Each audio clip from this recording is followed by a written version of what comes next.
Hello and welcome back to the channel. I'm Marcus from InfoSec Governance, and we're a UK-based cybersecurity company that help companies work towards and achieve cyber essentials. In today's video we're going to be talking about DORA. No, not the TV show, but the Digital Operational Resilience Act that is coming into effect on the 17th of January 2025 within the European Union, or the EU. This new act is based around companies that deal within financial services or supply services to these companies. So what is DORA? DORA is an act that is enabling European financial companies to actually further protect themselves from risk.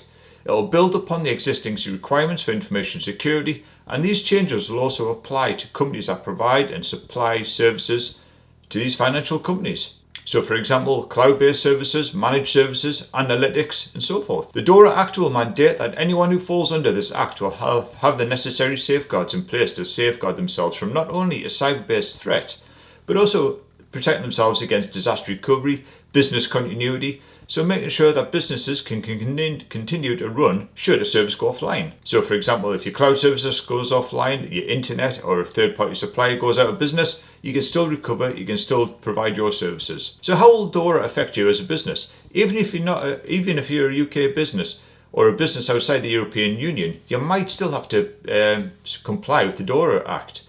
This is due to the requirements of the Act being that if you supply any type of services to a financial services company in the UK, you might become under scope for the DORA Act. So if you've got any clients which are based within the financial services sector and are based within the EU, now is the time to read up on the DORA Act, make sure that you're compliant and go from there. There are many different financial services which are affected in this DORA.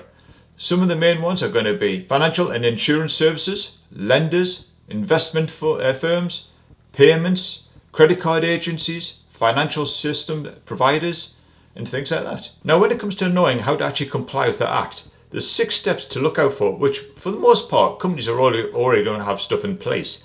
The 6 steps are going to be ICT risk management, making sure that you as a business have the necessary risk management and risk register based controls in place, and you can understand what risks there are to your business, and this should be reviewed frequently, at least annually, but upon change and as it goes from there.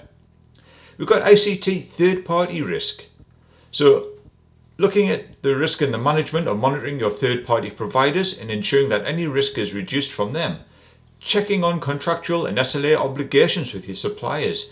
Making sure that the service will not be impacted, should anything happen. We've got digital operational resilience testing. So ensuring that services work as expected.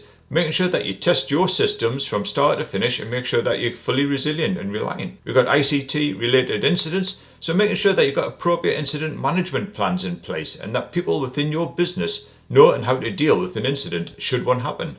What communication plans have you got? Have you got processes in place? Is everything documented? And is it even tested? We've got information sharing, so ensuring that information is shared throughout your business and possibly third-party companies as well, ensuring that the information about cyber-based threats are known and documented and if required protected against. We've got oversight of critical third-party providers, so making sure that you have controls in place for any critical third-party providers so there's minimal impact or zero impact to the services that you provide should the worst thing happen.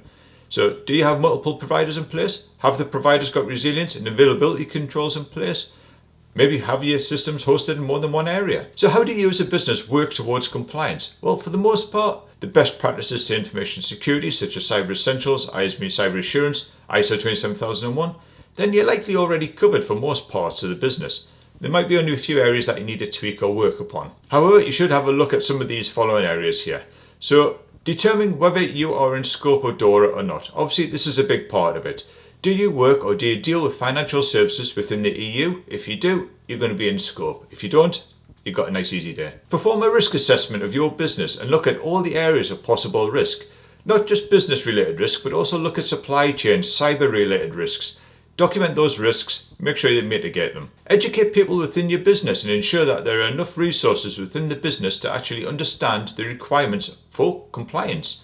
So do you need a dedicated person to work on your compliance or not? Do you need people trained up? Ensuring that the necessary procedures and policies are all in place. So look and make sure you've got business continuity, disaster recovery, incident management, change control, risk management.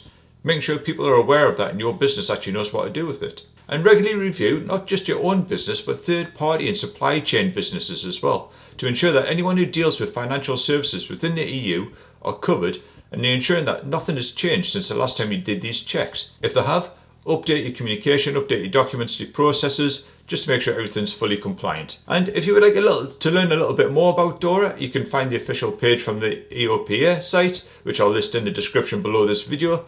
And then that's it, pretty much. I hope this video has been informative for you. If you'd like any more information about DORA or how to work towards it, let us know in the comments below the video. We can post some more videos and more content with that.